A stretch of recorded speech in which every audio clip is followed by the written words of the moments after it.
Hello, and welcome to the Cup TV, the Currently Unnamed Podcast, where you put the real and the tea in reality, and where you can always come here first to quench your reality thirst. I am your girl, Lana, your resident diva. I'm here to give the tea, spill the tea, and drink the tea because you know I love me some tea per. And if you have some tea, you know what to do. Hit me up. Today I'm drinking water. Just water, regular water.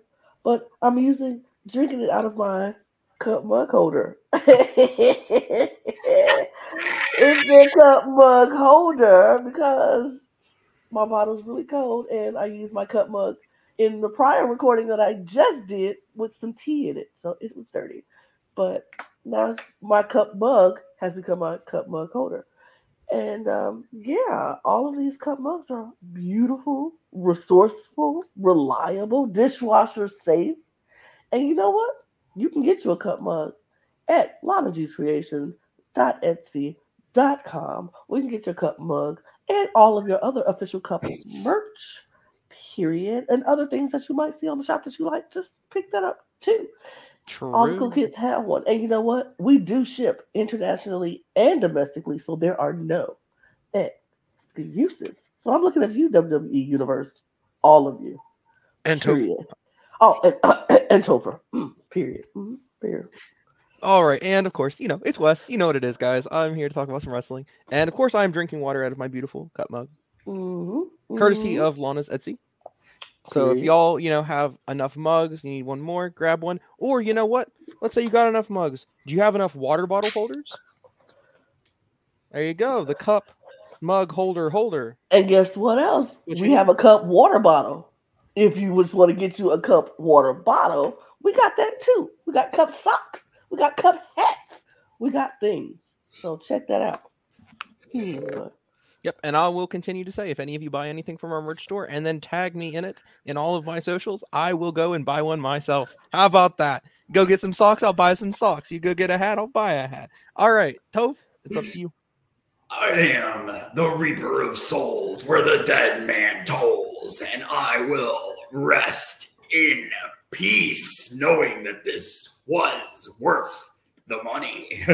I am the Undertoph, here to break down Fastlane and all of my horrible predictions that went completely wrong every single match. Because I think I got every match wrong. And you know what? It's just us tonight, so, be happy that your three favorites are here. Yep. I mean, sure, Brooke could be here, but they are not. As you know, they used to be a college player who played way too much Smash Bros. And they got caught lacking tonight. And so they're playing Smash. Way too much Smash Bros. Right now. As we speak. So they are smashing it. They're smashing it. They might be smashing it. But listen, sometimes it pays to be in the slow lane. But right now we're in the fast lane because we're talking about fast lane. And we're going to go and just dive right in this fast lane because why not? Why not?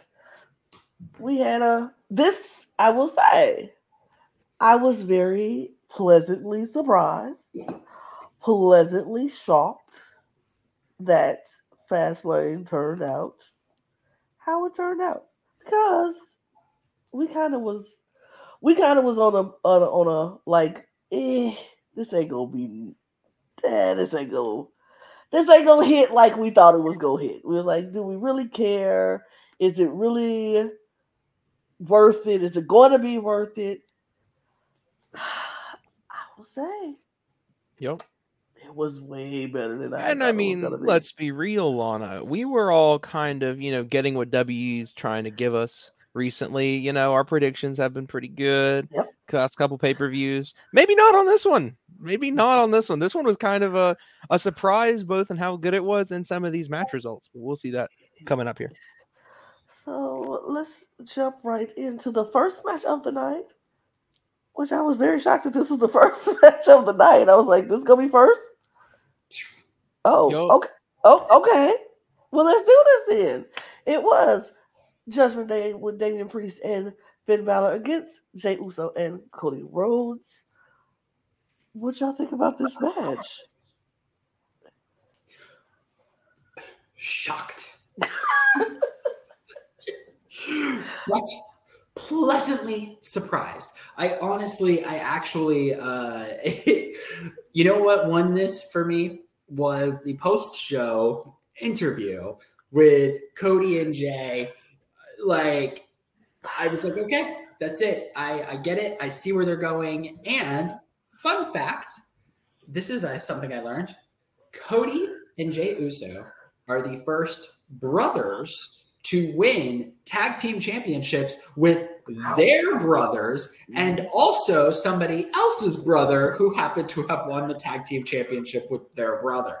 Yep. Wow, brother, that's a lot of stuff right there. There's a lot of information going on. Let me tell you something, brother. Brothers in the ring.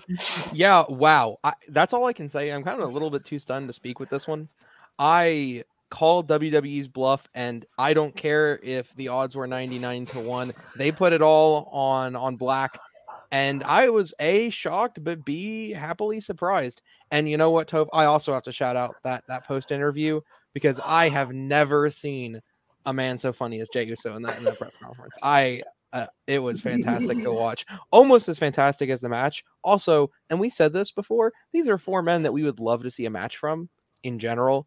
And they delivered. They stood and delivered. So we definitely got to see quite a lot of spectacular matchmaking and some really shocking results. Lana, what did you think? I couldn't agree with both of you more. The press conference. Usually, I turn off the press conference. Not usually a person to watch the press conference because I'm like, who cares? But I watched this one. And when I tell you, when Jey Uso and Cody Rhodes came out there, I was like, I understand. I get it. I understand why we did what we did. I understand why they let this match happen the way it happened. It's going to be a very crazy, winding journey. And we're going to eventually get, I think, we're still going to eventually get Cody Rhodes facing Roman Reigns at WrestleMania. How we get there, I don't know. It's going to be so windy, crazy, wacky. But you know what? I'm actually here ready to enjoy the ride. I'm going to sit back. But let's be honest, too. We've already seen a different company take their major talent that have nothing really to do with each other and prop them into a tag division. And that's working miracles for that company right now. Yeah. So is it possible that we could see something like Cody feuding with Roman while still holding on to these tag belts with his man Jay? Sure. Who knows? Because the rules are kind of, they're not even in place anymore. What is this? No. This isn't WWE. This is new WWE. So we'll never know what we're gonna get. We really don't have tag teams anymore. We just have pairs of people that get together and compete. We have people who get in and slap hands. And that's what they do. In WWE's defense, the tag titles have been involved in a lot of major superstars with major stars holding them. I would like for tag teams to be holding them, but they're relevant. They are. I will say I'm not a huge fan of the constant Judgment Day, self-sabotage of the Judgment Day type ordeal, like buffoon heel situation, but that's okay. The end result of this, and I love seeing where this is going. I loved it on Raw. I loved it on NXT. But you know what? This only confirmed one thing for me. Actually, it confirmed two things. The first thing is WWE is going to do whatever the hell they want. Yep. And when push comes to shove, we'll never really know, no matter how much we've watched. But the second thing is, man, I will watch Cody Rhodes fight a broom, and I will be entertained when he wins that title. So you know what? Good on Jay, good on Cody. They're really growing and becoming a fight for the top babyface of this company, as they said. And it's really cool to see. It's a swerve, bro. Yeah, all I can say is yeet. Yeet. Yeet. Congratulations to Cody and Jay. Period. Moving on to the LWO versus, I'm gonna say it, the Almighty Prophets, because that's what I really like that. I don't know if it's gonna be the same, but I like that. I was completely wrong now about this match. Now, Lana, to be fair, we were told it was a 3-on-3 match. Yeah. And that 3-on-3 was going to show, Joaquin and Raul and I think, what was it, Ray? Or was it Mustafa? I don't know, right? We were just kind of told it's going to be 3 of the LWO. I thought maybe it's going to be Ray and then the 2 lesser known of the LWO. For anyone who doesn't know, it's Joaquin and Raul, right? So I thought maybe that was going to happen. Maybe we'd see Mustafa do something crazy, right? Little do we know. No. That's not the 3 we get. So, Lana, when you predicted that our Almighty Prophets would remain victorious or be victorious, they would have maybe against the tag team we thought we were going to see. It was so weird because I don't know if y'all saw, but when we were in the Discord, as we were going along, as I was watching, I was typing this out and I was like, wait a minute. Is this the moment we see? Because we kept getting that teaser. Oh, he left this other place. He could be coming to the WWE. He's supposed to be here. But then we never heard from him. Came back in the Rumble, disappeared. Never heard from him. So I'm like, wait a minute. The match just going on. I'm like, wait a minute. This just don't. So I put it in the chat and I was like, is this the time Carlito comes back? And sure enough, this was the time Carlito comes back. And I agree with you, Wes. If this was the Street Profits and Bobby Lashley against Ray and those 2, the lesser of the LWO, we could have had the match that we predicted it would have happened.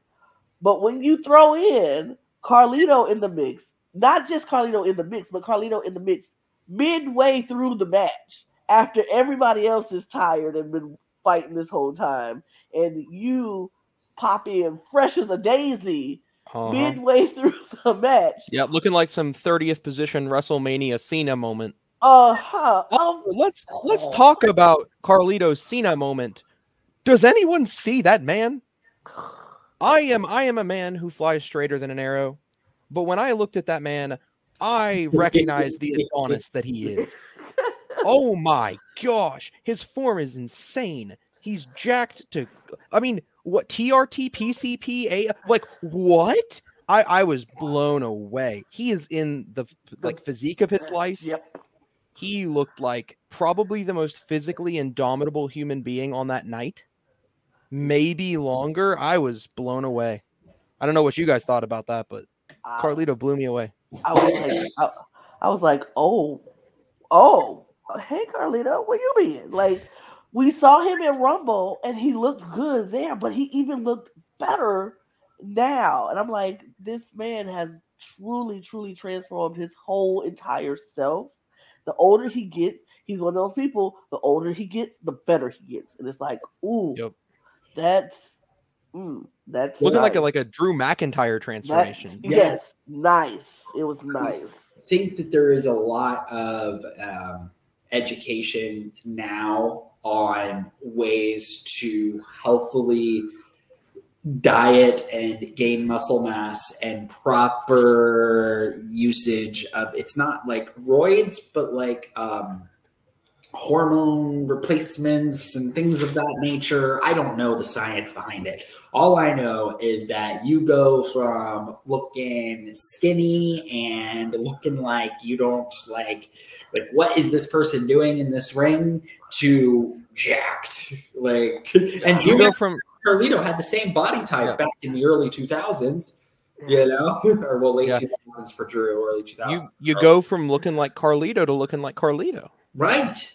And now I think Carlito is we're running into a situation where we've got a lot of phenomenal talent, and I don't know if we have enough airtime. And I am very, very happy that Carlito's back, and I am excited to see what we have Rey Mysterio and Carlito and freaking Cody Rhodes and Drew McIntyre, and like, what is old is new again?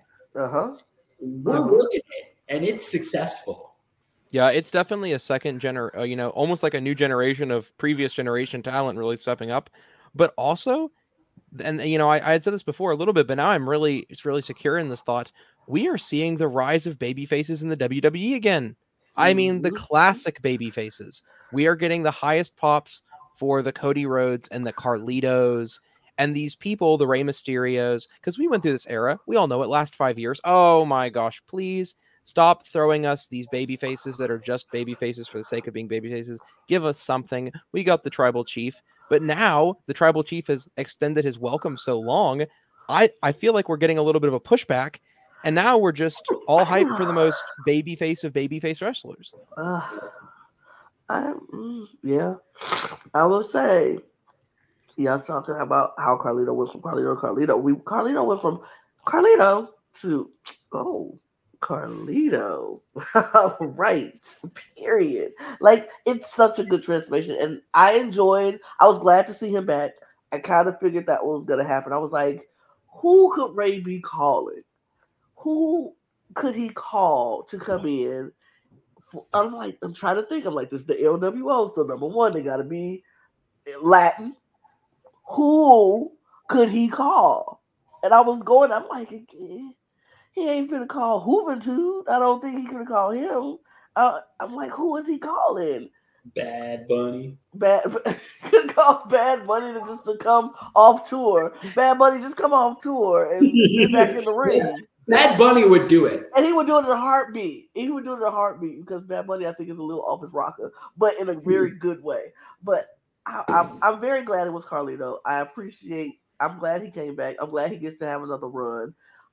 It's going to be interesting to see. And I was very pleasantly happy that they won this match. Although I wanted the Almighty Prophets to win, because I really, really feel like this is a faction that could actually be a really good one if they build it up right. And let's talk about this. I had the thought during this whole situation, because I feel like we're getting back into building more and more factions in the WWE, which I'm not mad at. I'm like, I enjoy a good faction if the faction is good and if the faction actually does things and not be the joke of everything. You know what I mean? Because like, we get the Judgment Day and all of them have belts at one point in time, and then now they drop the belts to Cody and Jay, and out of, like you said, a buffoonery way of all the mistakes and clowning that's happening, it's for them to lose the belt. I don't want that for the Judgment Day. I don't want that for the LWO, and I don't want that for the Almighty Prophets. Like, I want them to be a good faction. I need them. Me personally, I still think Jade Carlisle will be a great addition to the Almighty Prophets faction, because it'll give her, because Triple H kept saying in the press conference when it came to Jade Carlisle that she is ready, but they know about the whole team aspect of WWE right now, how everybody builds each other up. This is a whole new level that people are rolling with now in the WWE. And I feel like he kept bringing up the team thing, and I'm like, if she can join a team, this would be the best way to get her involved, build her up, get the women's division on notice that Jade Carlisle is in the building, and she didn't come alone. She did not come by herself. So it's always going to be somebody watching her back, and it can build up this whole thing. And because we got Zelina Vega with LWO, you got Rhea Ripley with the Judgment Day, you get Jade Carlisle with the Almighty Prophets, and I think that'll be really three great strong factions that can play really well off of each other if they do it correctly. Yep, and you know what? With the three women you just named, I would love to see all of them be the figureheads, because one already is, of their groups. Because I'm sorry, Ray, and you know what? You're holding the belt, but Ray has always, to me, been a solo artist. That's how I think of him. But when we look at the LWO, you think of like maybe Eddie, you think of other names. I would love to put, because Zelina's kind of been the centerpiece heart of that group, we could see something where, let me put it this way, if we see Jade in the Almighty Prophets, we're going to be looking at some different type of name, because it's going to need to be the Almighty Jade Prophets or something akin, because Jade will be a huge piece to that group. Yep. Because she looks phenomenal. She is dominant. She is ready to be a title contender right off the jump. She looks so stinking good. When she got out of that car, and I was like, stop it, girl. Body on point. She looks like she's ready. She looks like a champion. She's walking in the door. So why did we need Nia Jax? Good. It's Vince McMahon, eat it. I don't, sometimes people that are outside the wrestling bubble, they look at things and they're like, oh, that Nia Jax chick, get her in there. I don't know. It ends up being what it ends up being. I get it. They were saying, oh, we needed some dominant force to take titles off of our women. Word for you. How about Jade? Because she's ready. Word for you. You got Shayna Baszler right there. If you just do it right, she can be that dominant force. Just put her in, coach. Ask Black and Gold. Ask Shawn Michaels about that. And here's the good thing about factions. This is what is helping get people over. Because you don't need to have every member of the faction to be on TV every week to get that level of exposure, right? Because you just, like Dominic Mysterio being at the NXT pay-per-view recently, they all still got mentioned, right? The Judgment Day as a whole is getting mentioned. They're being represented. They're part of the packages. They're part of the, so you're getting exposure. It, truly elevates everybody. And you know why this is happening? Because the best part of the Attitude Era was the fact that there were so many different groups and factions. It really helped elevate every person to have a purpose. Yep. If you don't have to be a main eventer, but if you do have to have a purpose to have a point on the roster, because I need to care why two mid-carders are facing each other. Yep. And if I know they're both representing certain sects, then it makes it more relevant. Yep. If I've got Dominic Mysterio versus Ludwig Kaiser, that's his name, right? Ludwig Kaiser. Mm-hmm. Yeah. Who's also getting video packages for some reason. But that match doesn't matter, a year ago for no reason, you know what I mean? But it does matter now, because now it's representing Judgment Day versus Imperium, right? Walter is Gunther is at stake. Finn Balor is at stake, despite the fact that they're not even there. Exactly. Yeah. Yep. Exactly. Well said, Toph. Very good.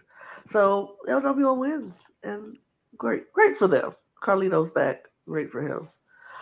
We move to Io Sky versus Charlotte Flair versus Asuka. Wes, I will start with you. Yeah. So this is probably the reason I came out so happy that night. Because Charlotte was in this match. She was not a champion, and she took the pin. Now, I gotta say, and I'm going to make, and this will all go out the door, so forget I ever said this in 1 month, because I know I'll have it completely irredeemably changed. But I'm starting to not hate Charlotte Flair, because she's coming in, she's wrestling good matches, she's not taking my titles away from me, she's not taking the soul out of my wrestlers, she's taking pins for Asuka, she's taking pins for Io Sky, she's doing the thing that most wrestlers do, even if she's doing it only part-time and when she chooses to. So I'm gonna have to back off for now on the Charlotte Flair hate. I'm officially gonna do it. I'm gonna rescind my hatred, because she's a good wrestler, and she's not getting the Brock Lesnar treatment currently. But in 1 month's time, Toph, you mark my words. Lana, you mark them. If I get that WrestleMania again, you will see a changed man in the screen who will never look back. Okay. But I'm ready to put down a temporary truce with Charlotte. Toph, are you ready to put down a temporary truce with Charlotte? See, as long as Charlotte is building others, I'm okay. It's important. Mm-hmm. I do think that we are around the corner. Where's Charlotte at 15 right now? 15? I don't think she's winning title number 16 at a random Fastlane. In hindsight, I feel like you're not getting 16 at Fastlane. You're going to get 16 in a monumental fashion.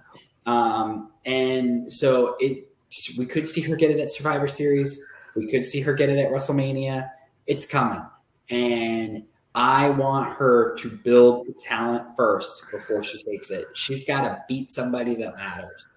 And I hope she does make somebody matter. I am not ready to give Charlotte a temporary truce. I still don't like it, even though she did take the pin and even though she is coming back and not taking titles. I don't feel like she even needs to be there. There's my whole thing. Why is she here if she's not even going to go through the paces of even building up a story with these characters? Like, she didn't have a storyline with Io. She just walked out and said, I want a title shot. And it was like, sure, give it to her. Fastlane's coming up. We'll just let her have it. I need story from her. Like, what is her purpose of being here? Even if you go come and build people up and take the pin, why are you here? What is the reason? Why? What is the reason? I don't get it. I'm not putting my truth down just yet because I feel like the second I do it, she'll do it again, and I'll be like, see, now I feel like a fool. And I would rather just not do it instead of looking like a total fool later because I did it, and then she turns around and do it again. And I don't trust WWE enough to allow. Listen, Lana, I understand every one of your reservations because I'm half there myself, but I have to try because the last PLEs, I think the last 3 or 2, she has been there. She's not been winning everything, and she's been delivering matches with way more effort and taking crazy hits and selling them okay. So, I have to give her credit as due. I mean, I will give her the credit. She's a great wrestler, and she's doing her job. I'm not going to ever take away her flowers for that. She's great. I still just want to know. I still want her to go through the paces like everybody else. Like, I need her to be building up a story back behind the scenes like everybody else has to do. Yeah, I have to agree, Lana, because that is one issue that Charlotte Flair has is because you ask, who is Charlotte Flair? Why is Charlotte Flair? We never get to know because she's never on TV. She's just the best. Yeah, she just all we know. Whenever she wants to. But the more things change, the more they stay the same, as she says. But you know what? We never learned why Brock Lesnar attacked Cody Rhodes. Nope. So maybe there are just some things that we'll never get to know, like why Charlotte Flair shows up ever at any point. But it doesn't matter because Io Sky won the whole thing, and still the women's champion is Io Sky. So let's be honest. How long is she keeping that title? Survivor Series. Probably. Maybe Rumble. You guys think that? Because I have to wonder because, they're not building her as a dominant champion. They keep letting her retain a title. I thought that maybe we were going to see the era of like a transitions women champion, again, because there was always this flippy floppy pancake type of, but we're not. We're getting to see some long title reigns. It makes me wonder how far this will go because it's starting to make me think that we might get surprised and we might get to see Io keep a title a little longer than expected. The whole long-term booking comes into mind because, we looked at Seth Rollins, right? We looked at Seth Rollins. Maybe he'll have it for 3. Maybe he'll have it for 4 pay-per-views. He's keeping it for a while. And it makes me wonder. No, you're good. I think Io Sky, we're going to get a ladder match out of her at Crown Jewel, and that is why she has the belt right now. It's kind of her wheelhouse. They need to do something special. I think we see Io and Asuka in a ladder match. I don't know if Charlotte's going overseas. Okay, so I do have one gripe. It has nothing to do with either any of these wrestlers, any of these women, because they're all phenomenal and they're all great and they put on a really great show. My gripe comes with the press conference afterwards. Now, I don't know if anybody paid attention to when Io Sky came out in her press conference with Damage Control. But the way the media is so downplaying Io Sky as a champion, the women's championship division, bothered my whole soul. Because the first question, I mean, John Cena and LA Knight was out there and they talked about all these matches and all these moments and how they felt about this and the Rocks and all these good wrestling questions, good wrestling based questions. Io Sky comes out with Damage Control. And the first question they ask Io Sky is, would you be willing to wrestle Taylor Swift at WrestleMania? And I was like, excuse me? What? Why are we talking about Taylor Swift at WrestleMania to the women's champion right now? That's the first question she gets is about Taylor Swift. Like, who cares about Taylor Swift when Io Sky just went out there and fought a very great and amazing match and won her championship? And we're asking about freaking Taylor Swift. Yeah. The and you know disrespect that you just gave this woman champion who is sitting here right now, it was utterly disgusting. And I was like, are you kidding me? I know I'm ranting, but I'm like, are you freaking kidding me that you are going to ask this grown woman who just fought in a major match to win a major championship, and you go ask her about freaking Taylor Swift? Yeah. Give me a break. Yeah, and you know what? That's a two-part problem, Lana, because the first part of it's Taylor Swift. I mean, really? And that just shows you how problematic and widespread Taylor Swift is on the internet. Oh boy, yeah. That is even to wrestling. I'm having to listen about Taylor Swift drama in wrestling press conferences. Yeah. And then secondly, there's a part of my brain that just thought about if Taylor Swift tries to pull a Logan Paul, how terrible that would go. Did you imagine, like, who asked this question? First of all, I did see this clip and it was like, Io was so taken aback. It's like, yeah.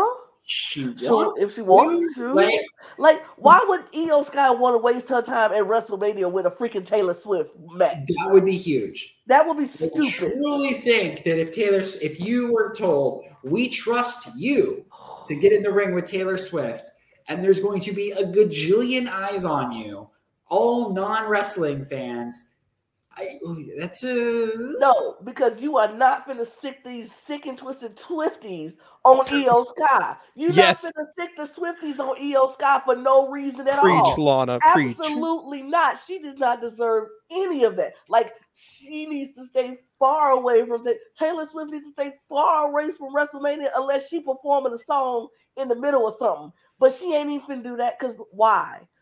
Why? What Taylor Swift song goes with WrestleMania? I don't know. But I'm just like,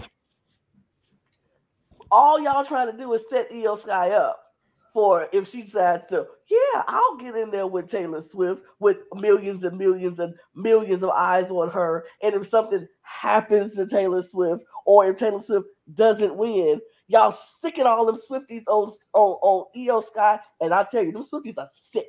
They are twisted. I don't care. Y'all can come for me. I don't care nothing about Swifties. I don't care. But you can come for me. I can take it. But I just don't feel like that was so rude to ask a champion in a press conference after she just won her match about Taylor Swift. I will to shift gears slightly. I do love, just looking at this picture, I really love that the women's world championships look exactly like the men's world championships. I think it's very, I don't know, it just looks right? Like it doesn't, their titles do not look lesser than. They're superstars. They are superstars. They are superstars. And I still remember a time in women's wrestling when the titles looked better than the men's, but you know. Which women's title looks better than the men's? You know that 2013 Divas title looked better than the men's title. Very good. You know it, Toph. That butterfly title did look really cool. That butterfly title was really kind of that butterfly title kind of ate down. I'll tell you right now, when I was 13 years old, I wasn't even dreaming about holding the men's title. I was like, I want that butterfly belt right now. That butterfly belt was right now. Kind of put it around my waist. Kind of ate. If I can go and get one, I will get one to this day because I think that is like a really, really good title. It's so good. But you know, you're right.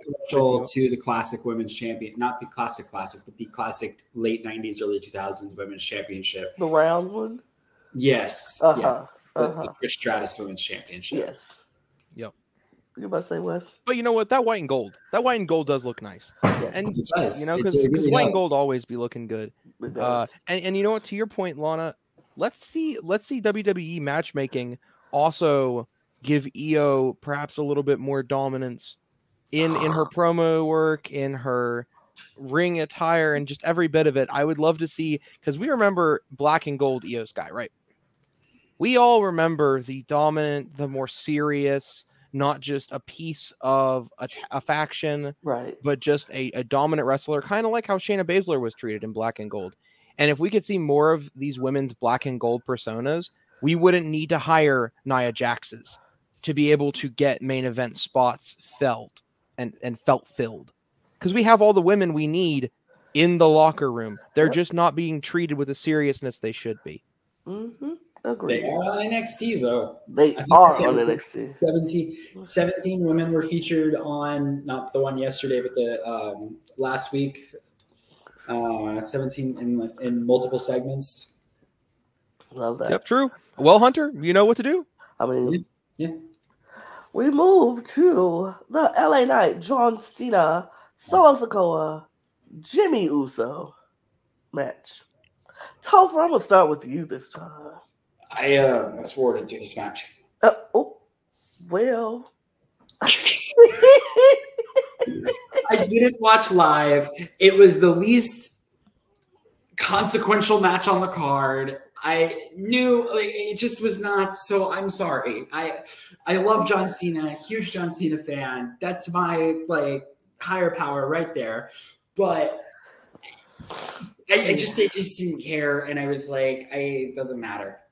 Okay. Well then, Wes, did you happen to watch this match? Yeah, well, actually, me and the group went out to get food during the beginning of this match. Oh. But see, I had a reason to, which is because I already knew how it ended. I had received a vision last week of the ending of this match. And when LA Knight pinned Jimmy Uso in the center of the ring, I already saw it. So I felt like I could skip out. Why everyone else skipped, I don't know. Turned out to be a good match after maybe the first 4 minutes of missing. The last bit of it was still good. Good wrestling. Sean being a little rusty was evident, as you talked about, Lana, before. Yeah. But the rest of it was really good. LA Knight's hot. Yeah. That's how I'll end it. LA Knight's super hot. Yeah. It was. I watched, but I will admit I did go make food during this match as well. And I did not take my phone with me. Because I was watching it on my TV, so I just went into the kitchen and quickly made some food and came back. But I did see the bulk of the match, and I do think that John Cena was rusty. He admitted he was rusty even in the press conference. He was like, and I think with John Cena's work ethic, because we all said that the writer's strike is over, John Cena probably leave, go back to work in Hollywood, do what he does. I'm not so sure now, because I feel like John Cena was not very happy with this performance. And I don't think John Cena wants this match to be the match that the people remember him by. So I think John Cena is going to be more focused on getting better so he can come back to the ring and give it a good run and give the audience and give himself the performance that he wants to walk away with. You know what I mean? Because he was not happy in the press conference. He was just very down about his performance. And he was just like, I know what I expect from me. I know what the fans expect from me. And I know I did not do that.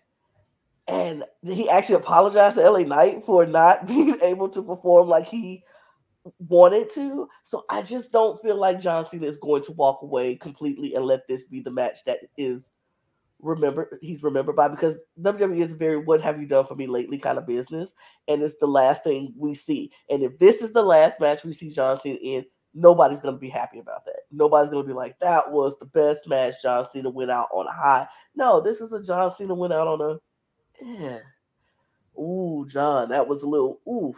And I don't think he would do that. So I think we'll see John Cena again. How long? I don't know. When he's coming back, I don't know. I think Mania probably. But I think what we're going to see, John Cena is going to be working very hard and getting back into ring shape, because it's the difference from staying in shape and then being in ring shape. He's in shape. He looks great, but he was not ring ready.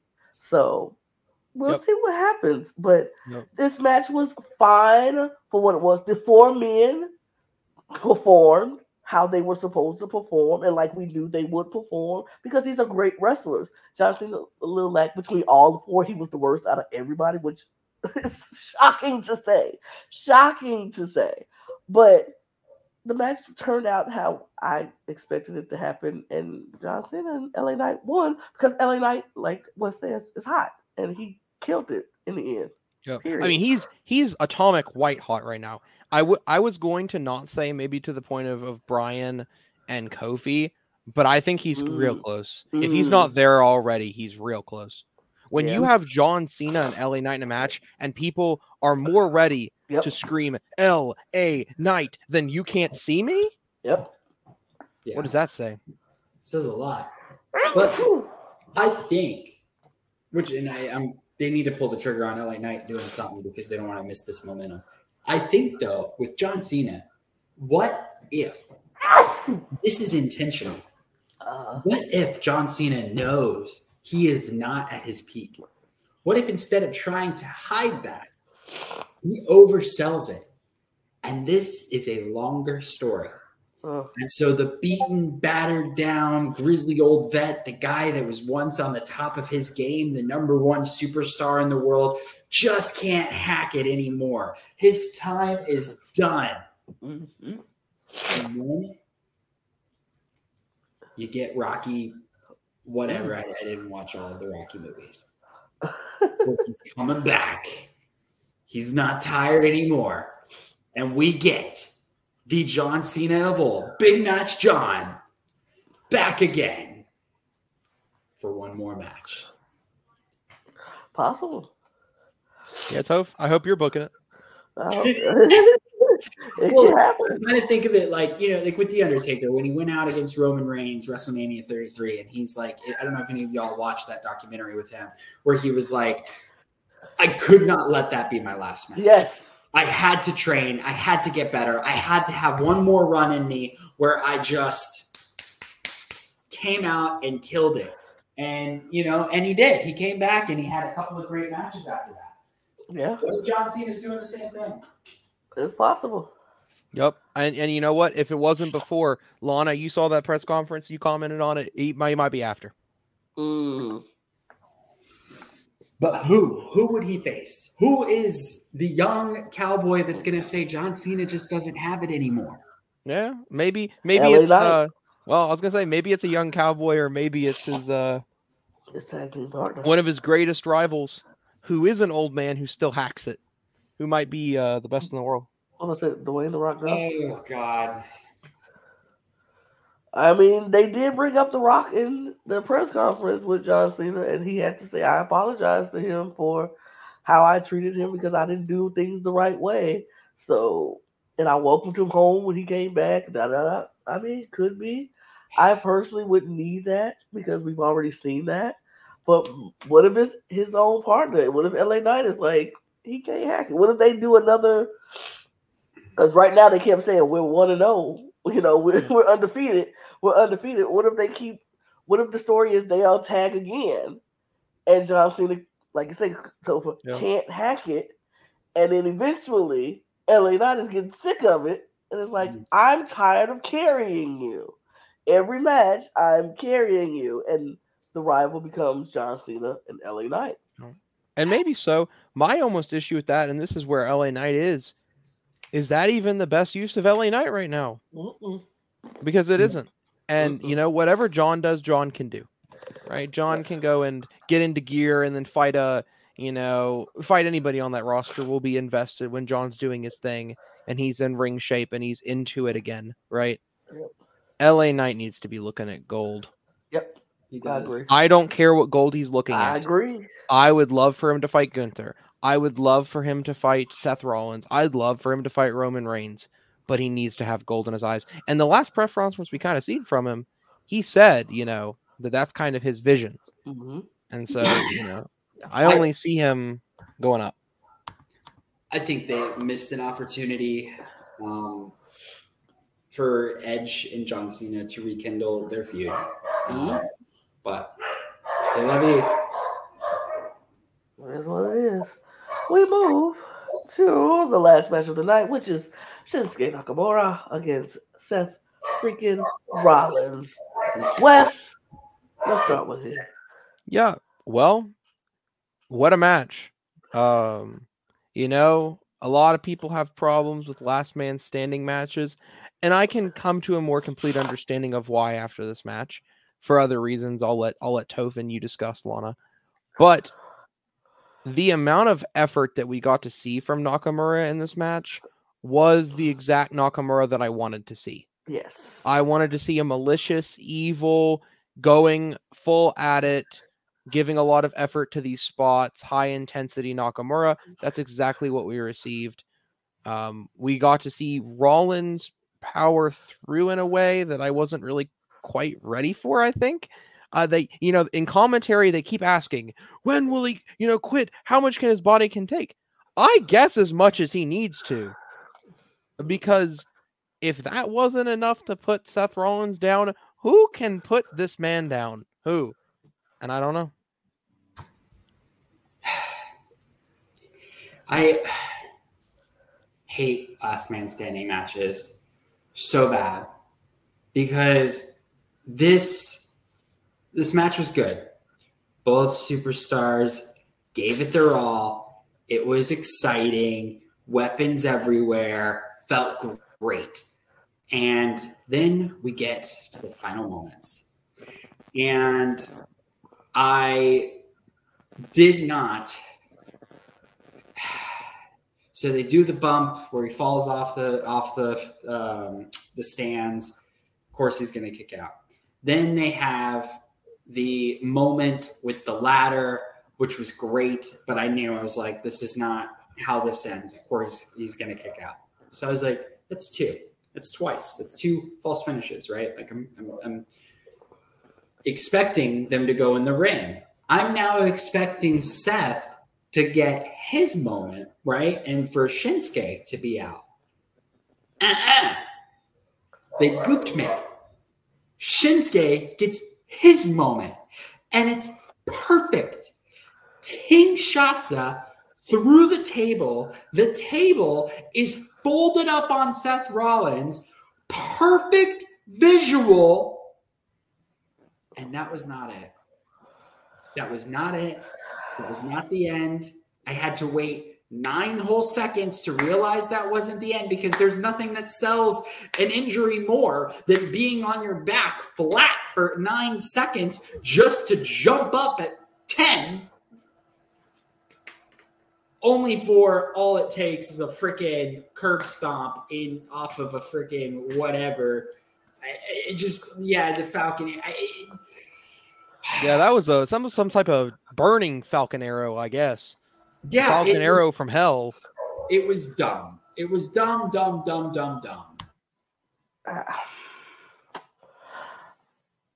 I was so mad at this match. I was so very mad and so very upset with this match because what else do we want from Shinsuke Nakamura? Yep, and he'd already gotten ring gear of the night. Right. He won ring gear of the night with that white coat. Like, beautiful. What else do we want from this man? He did everything we asked for. He gave us malicious. He gave us brutal. He was everything. And still, we don't reward him with the win? What? Like, I'm so confused. all of that. And I knew it once. It was like, this match is dragging on much too long. And once it was like, Seth Rollins can't catch a break. Seth Rollins is always playing defense. Seth Rollins is always hurt. And he won't stay down. He always gets up. And I was like, it's going to be some nonsense and foolishness that Shinsuke is going to, at the last minute, can't get up for whatever reason. And I was so upset because I'm like, why would you, what else do you want from him? I don't understand. I don't get it. I'm very confused. I was very annoyed.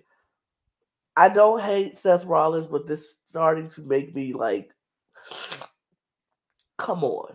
I'm right with you, Lana, and I think it breaks immersion a little bit. I feel like it breaks a little bit of those kayfabe thoughts of, oh, he has an injury, right?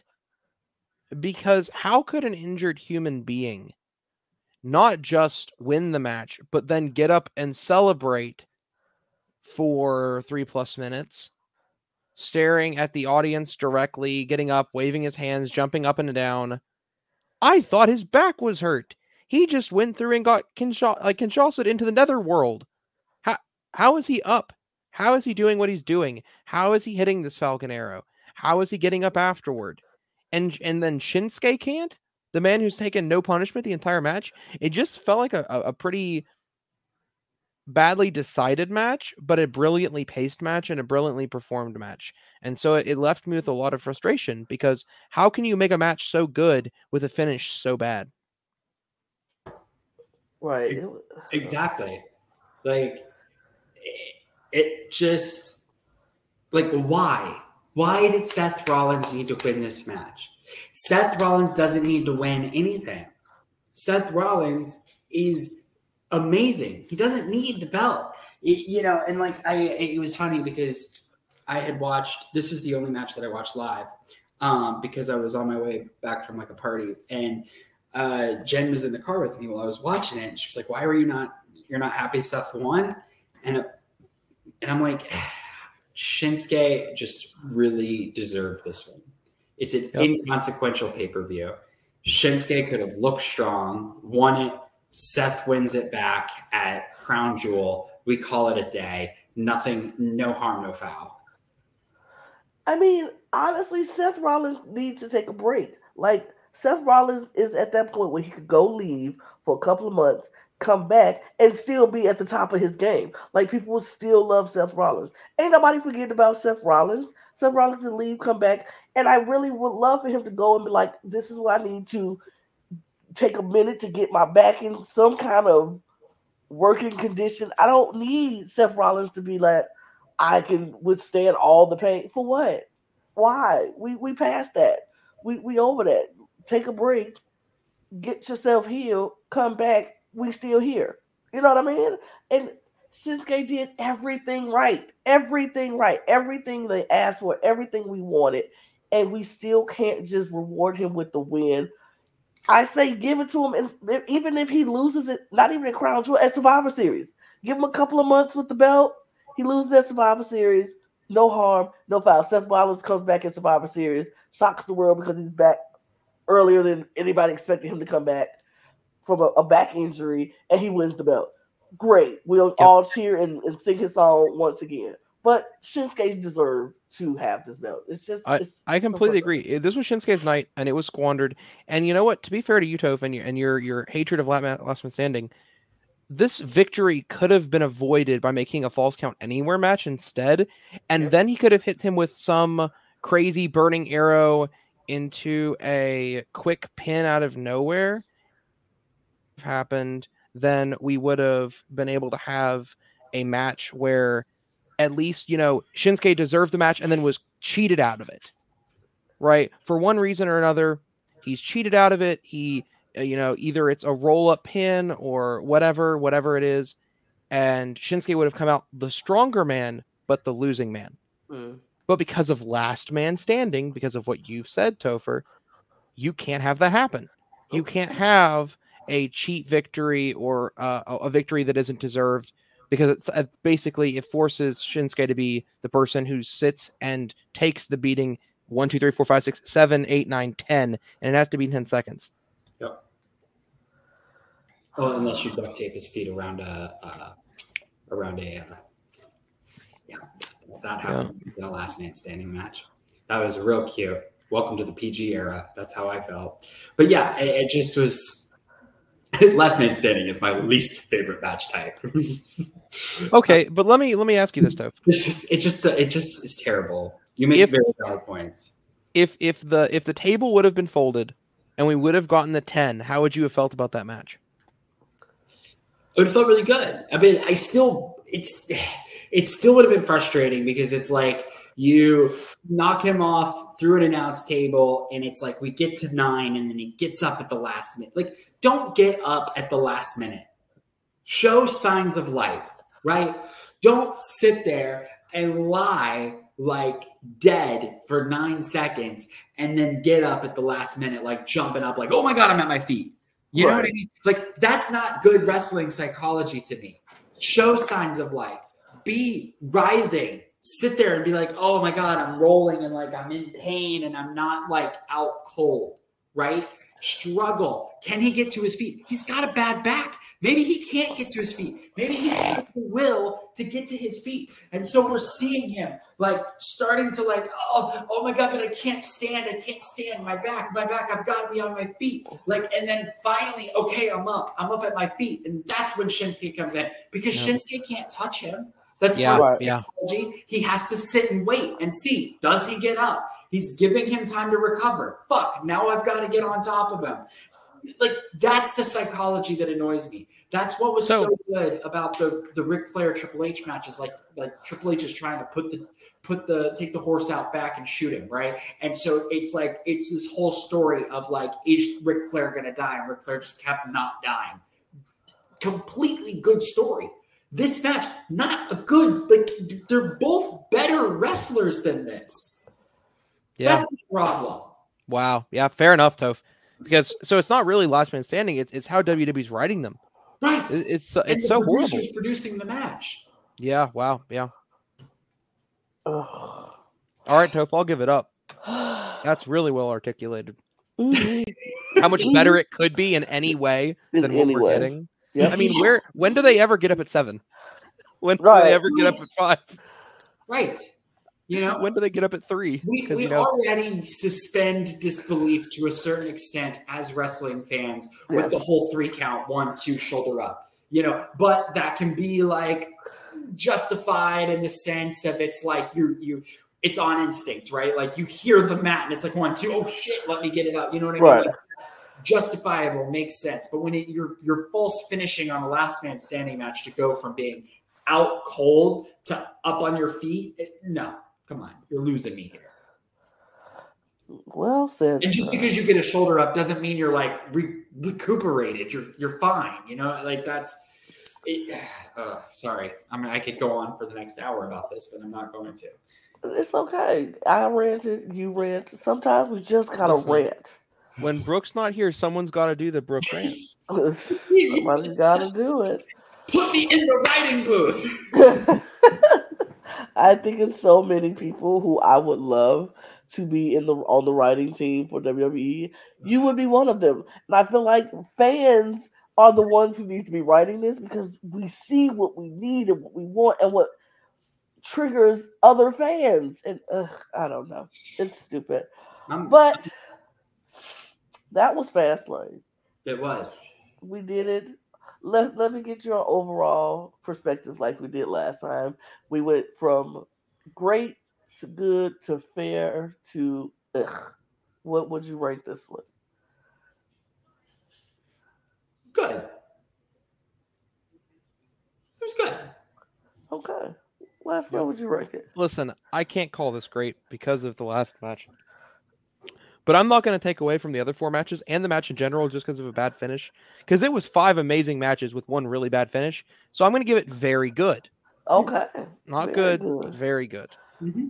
I can get behind that. I think it was very good as well. And good, very good, really good. Any kind of good you put behind it, it was that good.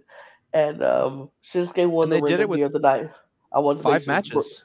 5 matches. That's all we had. Maybe less is more, because sometimes we get 11 matches and they're all okay, but we only had 5 matches and 4 out of 5 were great and 1 was passable. Right. Maybe less is more. Who knows? But we will be back because we have Crown Jewel coming up on November the 4th. Crown Jewel is happening. So we're going to talk about Crown Jewel. We're going to try to sneak in a little something extra for you guys for our wrestling content, our top 10s that we like to do. And I'm thinking we settled on theme songs. I kind of like that. So I would like to do a top 10 theme songs. All of us give our top 10s of who we think is the... And it does not have to be WWE. It can be any wrestling song from any wrestling organization. So mine probably be on WWE because that's all I watch. But if you want to watch anybody else and you have a good thing, so that'd be great. We're probably gonna try to do that at some point. Not giving you a promise on when that's gonna happen, but at some point that's going to happen. I'll tell you what I'm gonna do in the next couple of weeks. I'm gonna go move to Louisville, start working at Holiday Inn. Sorry. Follow us on all of our...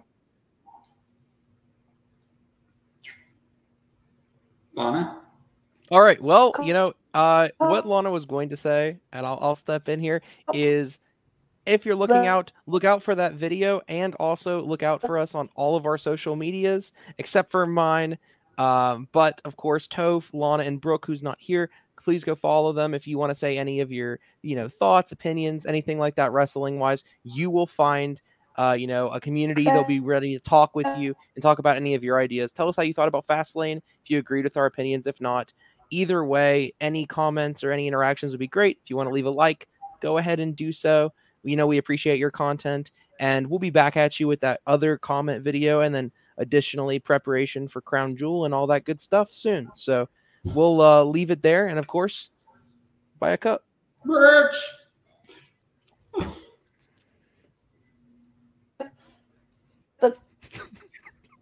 That the outro.